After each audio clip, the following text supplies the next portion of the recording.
저는 전문 강사로부터 수영을 배워본 적이 없고 또 그렇다고 어릴 적부터 수영을 잘하지도 못했습니다. 중학교를 졸업할 때까지 시골에서 자랐기 때문에 마음만 먹으면 얼마든지 수영을 배울 수 있었지만 물속에 들어가는 게 무서워서 그러지를 못했습니다. 성인이 되고 나서 수영장에 몇 번 가본 적이 있는데 개구리 헤엄이라고 하죠. 이렇게 치는 개구리 헤엄. 평영으로 고작 한 4, 5m 정도밖에 나갈 수가 없었습니다. 전문 강사로부터 수영을 배운 어떤 분이 저에게 물에서 뜨려면 몸에서 힘을 빼야 된다라고 저한테 알려줬습니다. 그래서 그분 말을 듣고 수영장에서 몸에서 힘을 빼봤습니다. 자꾸 밑으로 가라앉았습니다. 계속 가라앉는 바람에 에이 안 되겠다 싶어서 아예 포기를 하고 말았습니다. 저만 그런 줄 알았습니다. 그런데 저 말고도 그런 사람이 있었습니다. 미국의 철학자이자 시인인 마크 네포라고 하는 사람도 그의 저서에서 이렇게 말하는 걸 보았습니다. 처음으로 수영을 배울 때는 깊은 물에 내 몸을 맡기지 못했다. 해변에서 용기를 주는 목소리가 아무리 많이 들려와도 바짝 긴장한 채 턱을 물 위로 내놓으려고 보동거렸다. 그러다가 힘이 빠지면 그제야 비로소 힘을 풀고 물에 온전히 몸을 맡겼다. 그러면 물은 요람처럼 편안히 나를 떠받쳐 주었다. 아이러니하지 않습니까? 물에 가라앉지 않고 떠 있으려면 몸부림을 쳐야만 할 것 같은데 몸에서 힘을 빼고 가만히 있으라니 말입니다. 힘을 빼라고 하는 말은 수영을 배울 때만 듣는 게 아닙니다. 다른 운동을 배울 때도 자주 이런 말을 듣습니다. 심지어 악기를 연주할 때도 또 노래를 부를 때도 전문가들은 힘을 빼라고 말을 합니다. 바짝 긴장하게 되면 몸에 힘이 들어가 굳어버리지만 힘을 빼게 되면 몸이 유연해지면서 오히려 자신의 기량을 마음껏 발휘할 수 있기 때문이라고 말합니다. 예수님도 종종 이런 아리송한 말씀을 하셨습니다. 마태복음 16장 25절을 보면 이런 말씀이 있습니다. 누구든지 제 목숨을 구원하고자 하면 잃을 것이요 누구든지 나를 위하여 제 목숨을 잃으면 찾으리라. 자기 목숨을 지키려고 노력을 하면 잃어버리게 되고 주님을 위해 자기 목숨을 잃어버리겠다고 하면 목숨을 찾게 될 것이라고 말씀을 하시는데 이거 얼마나 아리송한 말입니까? 앞뒤가 맞지 않는 이율배반적인 말씀처럼 들립니다. 물론 이 말씀은 이중적인 의미가 담겨 있었습니다. 자기 목숨이란 육체적인 생명을 가리키고 잃거나 찾게 된다라고 하는 목숨은 영적인 생명을 가리켰습니다. 즉 주님을 위해서 자기 육신의 목숨을 버릴 각오를 할 때 천국의 영생을 얻을 수 있다라는 의미였습니다. 마태복음 19장 29절에서는 이렇게 말씀을 하시기도 하셨습니다. 또 내 이름을 위하여 집이나 형제나 자매나 부모나 자식이나 전토를 벌인 자마다 여러 배를 받고 또 영생을 상속하리라. 주님을 위해서 자기의 모든 걸 버릴 수 있는 사람이 주님으로부터 은혜도 받고 영생도 누릴 수 있다라는 말씀입니다. 버려야 받을 수 있다라고 하는 아이러니한 이 논리를 우리는 선뜻 받아들이기 어렵지만 주님으로부터 은혜를 받아들일 수 있는 신비한 비결이기도 합니다. 오늘 우리는 십자가에 못 박히신 예수님께서 하나님으로부터 철저하게 버림받는 이야기를 살펴보게 될 텐데 이 이야기를 통해서 하나님께서 우리에게 주시는 교훈을 깨닫는 소중한 시간이 되기를 바랍니다. 죄수를 십자가에 못 박아 죽이는 제도는 처형 방법 가운데서도 가장 잔혹한, 가장 악랄한 방법이었습니다. 북한의 김정은은 자기의 고모부 장성택을 처형하면서 항공기에나 사용하는 기관총을 사용했다고 하죠. 고사포라고 하는 그런 무시무시한 기관총으로 그 모보를 처형했다고 합니다. 사람이 어떻게 그렇게까지 잔인할 수가 있을까 생각이 되지만 처형을 당하는 당사자 입장을 생각해 보면 고통의 순간은 짧았을 것이다. 순간적으로 죽었을 테니까 그런 생각이 듭니다. 우리나라의 역사를 돌아보면 중한 죄인을 처형하던 능지초참이라고 하는 사형제도가 있었습니다. 이 제도는 본래 중국에서 시행되던 사형제도였는데 고려시대 공민왕 때 도입돼서 조선시대 중반까지 시행이 됐다고 합니다.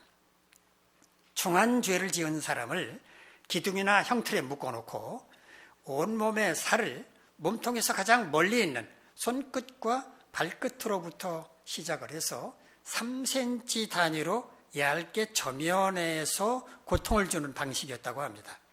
궁극적으로는 팔과 다리를 몸통에서 잘라내고 목숨이 끊어지면 머리까지 잘랐다고 합니다.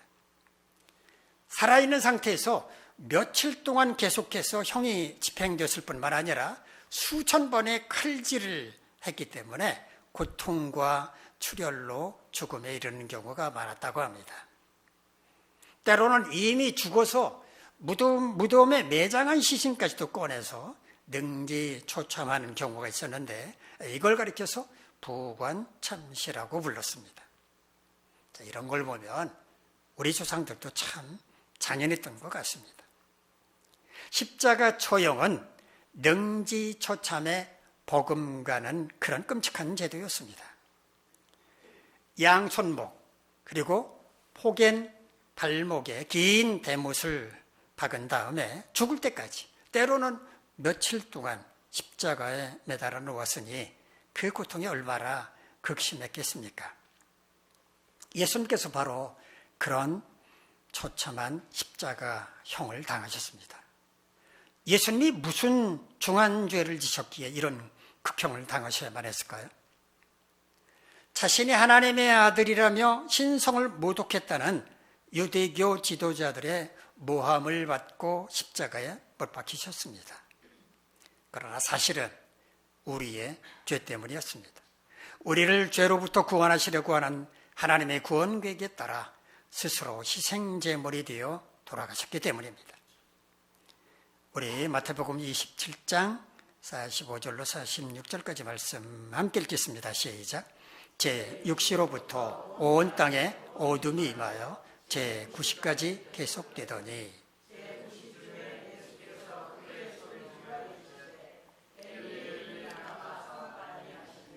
이는 곧 나의 하나님 어찌하여 나를 버리셨나이까 하는 뜻이라.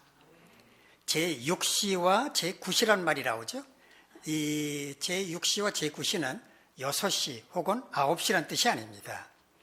예수님 당시 이스라엘에는 지금과는 다른 시간 제도가 있었습니다.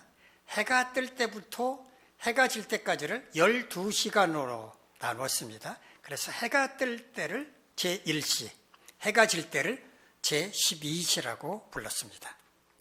해는 대체로 오전 6시경에 뜨고 오후 6시경에 지지 않습니까? 그래서 오늘 본문에서 말하는 제6시는 낮 12시를 가리키고 제9시는 오후 3시를 가리키는 겁니다.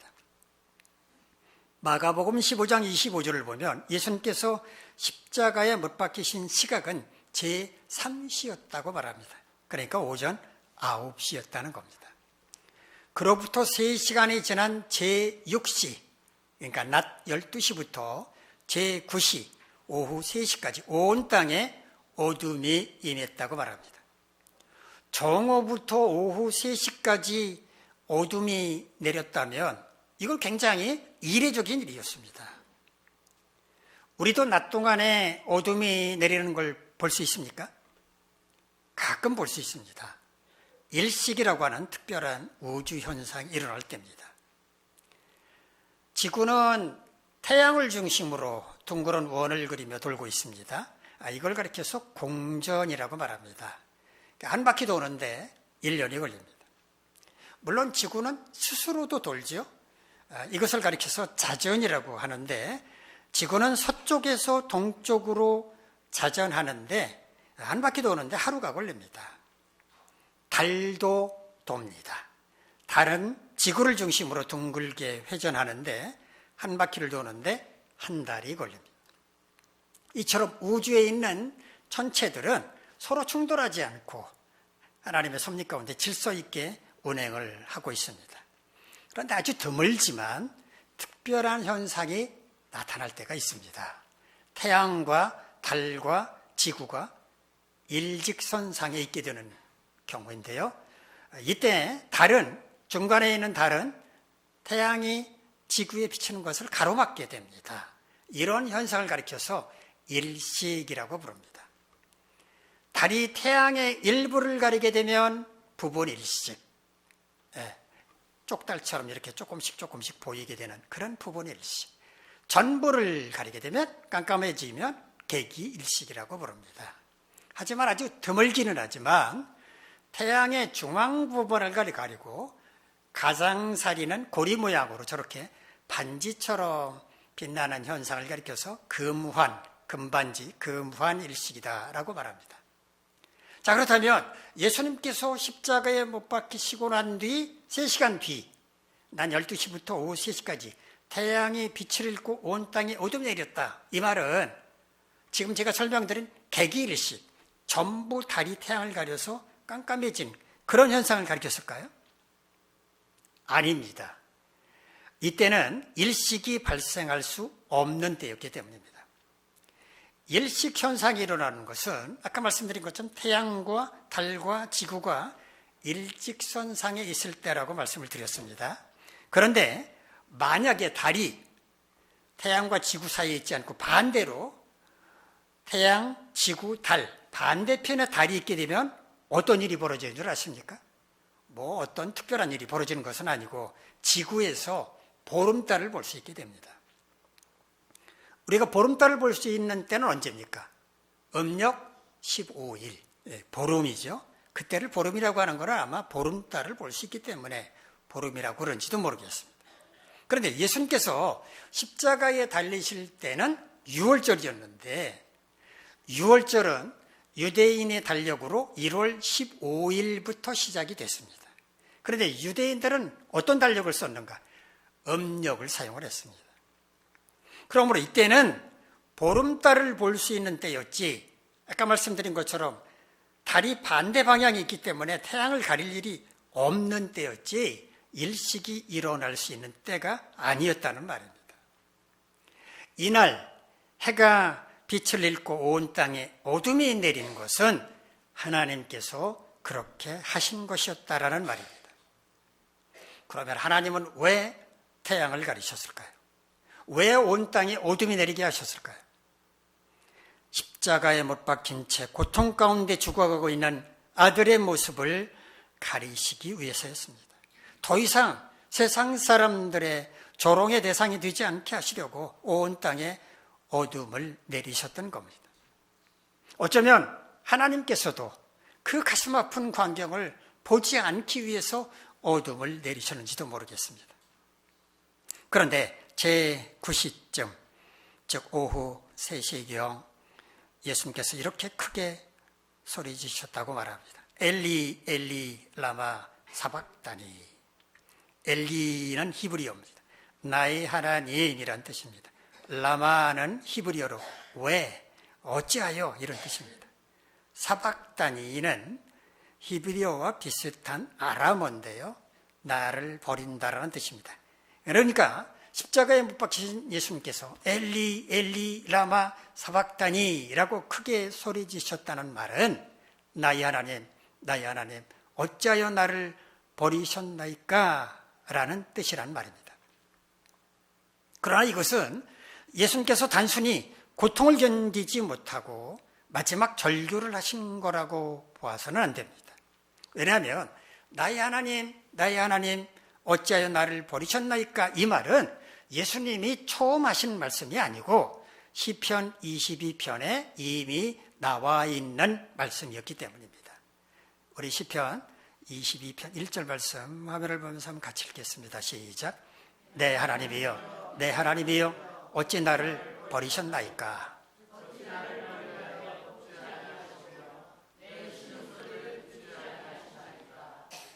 내 하나님이여 내 하나님이여 어찌 나를 버리셨나이까.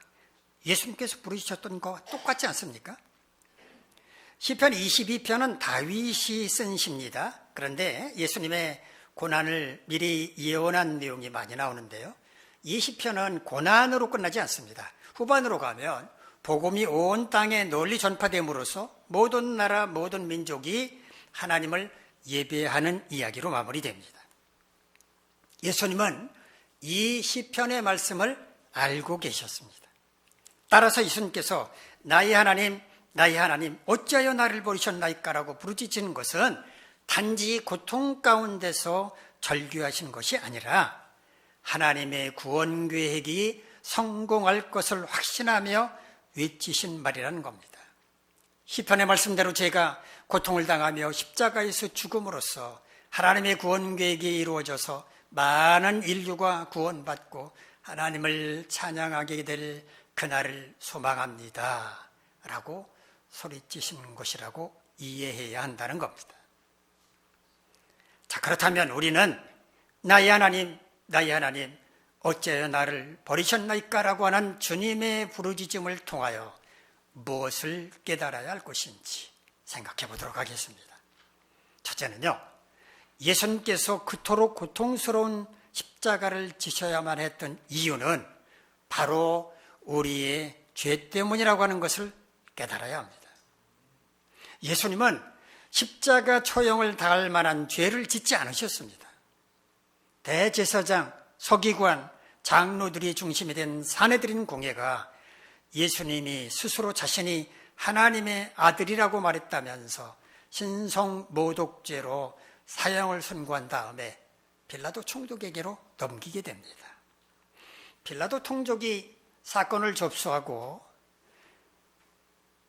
이 사람이 도대체 무슨 죄를 지었기에 십자가 처형을 해야 되는가, 사형 선고를 해야 되는가, 나는 도무지 이해할 수가 없다 라면서 유월절 특사로 풀어주려고 했었습니다.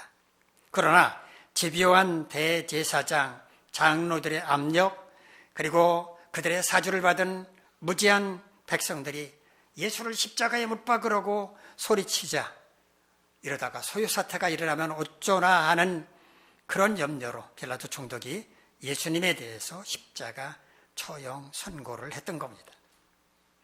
예수님을 십자가 처형하도록 선고를 내린 빌라도 총독은 백성들이 보는 앞에서 물을 가져다가 자기 손을 씻으면서 이렇게 말했습니다. 나는 이 사람을 죽인 것에 대해서 무죄하다.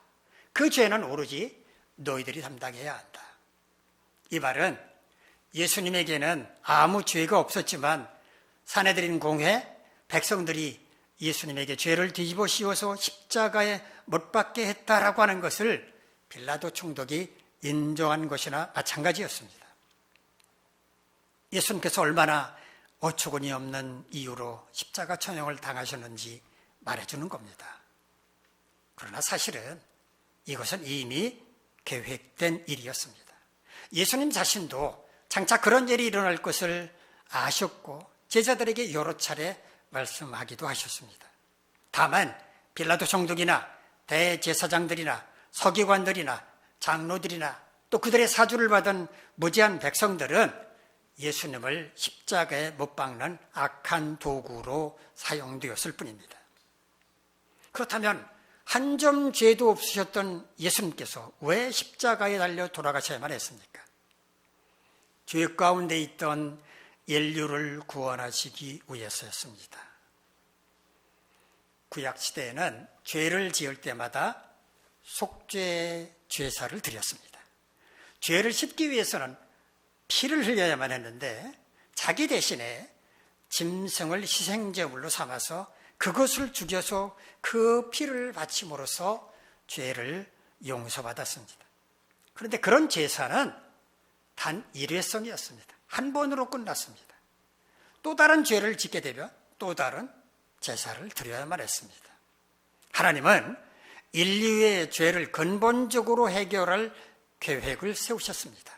단 한 번의 제사로 아담과 하와로부터 내려오는 뿌리 깊은 죄의 문제를 근본적으로 해결하고자 하셨습니다. 그렇게 하기 위해서는 짐승의 피로는 불가능했고 사람이 피를 흘려야만 했습니다. 누가 고양이의 목에 방울을 달아야 합니까? 누가 아담과 하와가 저지른 원죄의 문제를 해결하기 위해 피를 흘려야만 했겠습니까? 하나님은 당신의 아들에게 그 사명을 맡기기로 하셨습니다. 아들로 하여금 사람의 몸을 입고 세상으로 내려가서 온 인류를 대신해 희생제물이 되어 그 피를 흘리도록 하심으로써 인류의 죄의 문제를 해결하도록 하셨던 겁니다. 예수, 히브리어로 예수아라는 말을 그 자체가 구원이라고 하는 의미가 있습니다.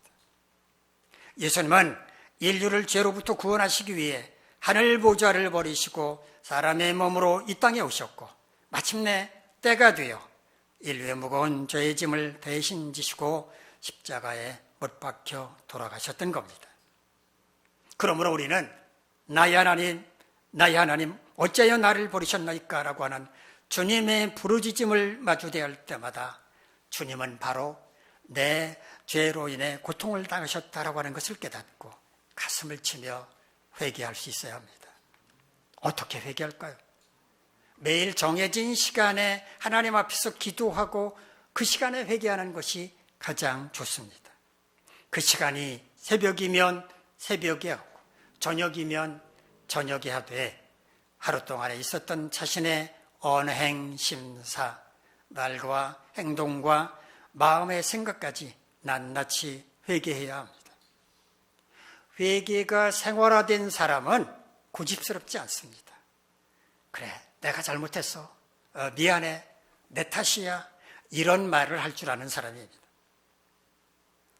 두 번째, 십자가에 못 박히신 예수님께서 그 고통을 이기지 못하시고 나의 하나님, 나의 하나님 어찌하여 나를 버리셨나이까 라고 부르짖으실 때 하나님은 침묵하셨습니다. 아니, 태양마저 그 빛을 잃게 만드심으로써 온 세상에 어둠이 임하게 하셔서 사람들로 하여금 예수님의 처참한 모습을 보지 못하게 하셨을 뿐만 아니라 하나님도 그 모습을 보지 않으려고 하셨습니다. 그 이유가 뭐겠습니까?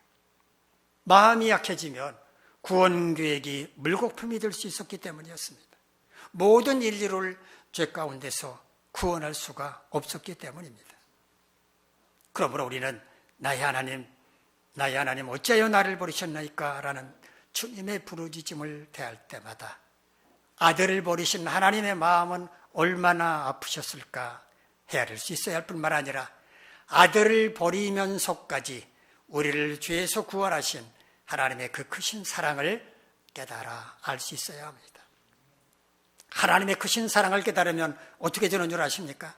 하나님을 위해 헌신할 수 있게 됩니다. 하나님의 그 사랑으로 다른 사람을 사랑할 수 있게 됩니다. 하나님이 명령하신 것을 기쁨으로 수행할 수 있게 됩니다. 셋째, 철저하게 하나님과 단절되었다는 것을 아신 예수님께서 어찌하여 나를 버리시느냐고 절규하셨던 것처럼 하나님과 단절되는 것만큼 고통스러운 건 없다는 것을 깨달아야 합니다. 친밀하게 지내던 사람과 관계가 단절되면 우리는 고통스럽습니다. 그 관계가 다시 회복될 때까지 불편합니다. 부부가 다투고 냉랭하게 지나면 좋을 게 뭐가 있겠습니까? 형제자매 사이가 틀어져서 말 한마디 나누지 않는다면 얼마나 답답하고 불편하겠습니까? 그런데 하나님과의 관계가 단절되는 것은 세상의 모든 고통보다도 훨씬 더 큽니다. 우리의 소망이 사라지고 삶의 목표가 흔들리기 때문입니다. 시편 13편 1절 2절에서 다윗은 이렇게 고백했습니다. 여호와여 어느 때까지이니까 나를 영원히 잊으시나이까 주의 얼굴을 나에게서 어느 때까지 숨기시겠나이까 나의 영혼이 번민하고 종일토록 마음에 근심하기를 어느 때까지 하오며 내 원수가 나를 치며 자랑하기를 어느 때까지 하리까. 일부러 하나님께서 얼굴을 숨기고 계시는 것만 같았고 원수에게 괴롭힘을 당하고 있는데도 모르는 척 외면하고 계시는 것만 같았다고 고백합니다. 이사야 1장 14절로 15절에서 하나님은 이렇게 말씀하십니다. 내 마음이 너희의 월삭과 종한 절기를 싫어하나니 그것이 내게 무거운 짐이라. 내가 지기에 곤비하였느니라. 너희가 손을 펼 때 내가 내 눈을 너희에게서 가리고 너희가 많이 기도할지라도 내가 듣지 아니하리니 이는 너희의 손에 피가 가득함이라. 하나님께서 월삭과 종한 절기를 싫어하신다고 하는 것은 예배를 받지 않으시겠다는 의미입니다. 그뿐만 아니라 손을 펴서 기도하고 설령 많이 기도한다고 할지라도 아예 듣지를 않으실 거라고 말씀을 하십니다. 하나님께서 이러는 이유가 뭡니까? 그들의 손에 피가 가득하기 때문이었습니다. 즉 그들의 추악한 죄 때문이었습니다. 죄는 하나님과의 관계를 단절시키기 때문입니다. 하나님과의 단절이 고통스럽다는 것을 안다면 어떻게 해야겠습니까? 하나님과 늘 동행하는 삶을 살아야 합니다. 기도하고 말씀을 묵상하는 경건한 삶을 살아야 하고 하나님의 백성으로서 부끄럽지 않게 살도록 힘써야 합니다. 어떻게 하면 하나님을 기쁘시게 할 수 있을까? 어떻게 하면 하나님께 영광을 올려드릴 수 있을까? 고민해야 합니다. 십자가에 달리신 예수님께서 엘리 엘리 라마 사박다니 나의 하나님 어찌하여 나를 버리셨나이까 라고 부르짖는 것을 마주대할 때마다 우리는 뭘 깨달아야 합니까? 첫째, 예수님께서 그토록 고통스러운 십자가를 지셔야만 했던 이유는 바로 내 죄 때문이라고 하는 것을 깨달아야 합니다. 주님은 우리의 죄를 대신 지신 채 희생제물이 되어 돌아가셨습니다. 둘째, 십자가에 달리신 예수님께서 고통을 이기지 못하신 채 나의 하나님 어찌하여 나를 버리셨나이까 라고 부르짖으셨을 때 하나님께서 침묵하셨던 이유는 그러지 않고는 우리를 구원하실 수가 없었기 때문에, 즉 우리를 향한 사랑이 그만큼 컸기 때문이라고 하는 것을 깨달아야 합니다. 하나님은 우리를 구원하시기 위해 아들을 버리셨습니다. 셋째, 하나님과 철저하게 단절되었음을 아신 예수님께서 어찌하여 나를 버리셨느냐고 절규하셔야만 했던 것처럼 하나님과 단절되는 것만큼 고통스러운 건 없다는 것을 깨달아야 합니다. 하나님이 우리 인생의 목적이고 소망이기 때문입니다. 사순절 셋째 주일 예배에 참석하고 계시는 여러분 모두 우리를 구원하시기 위해 십자가에 못 박혀 고통당하신 주님의 숭고한 사랑을 깨닫고 구원받은 자로서 부끄럽지 않은 삶을 사시기를 간절히 바랍니다. 기도하겠습니다. 전능하신 하나님, 십자가에 달려 고통당하신 주님을 생각할 때마다 나의 죄됨임을 깨닫고 하나님의 사랑이 그만큼 크다는 것을 깨닫고 하나님과의 단절됨이 얼마나 고통스러운지를 깨달음으로써 하나님과 늘 동행하는 삶을 살도록 인도해 주시옵소서. 예수님의 이름으로 기도합나이다. 아멘. 자리에서 일어나서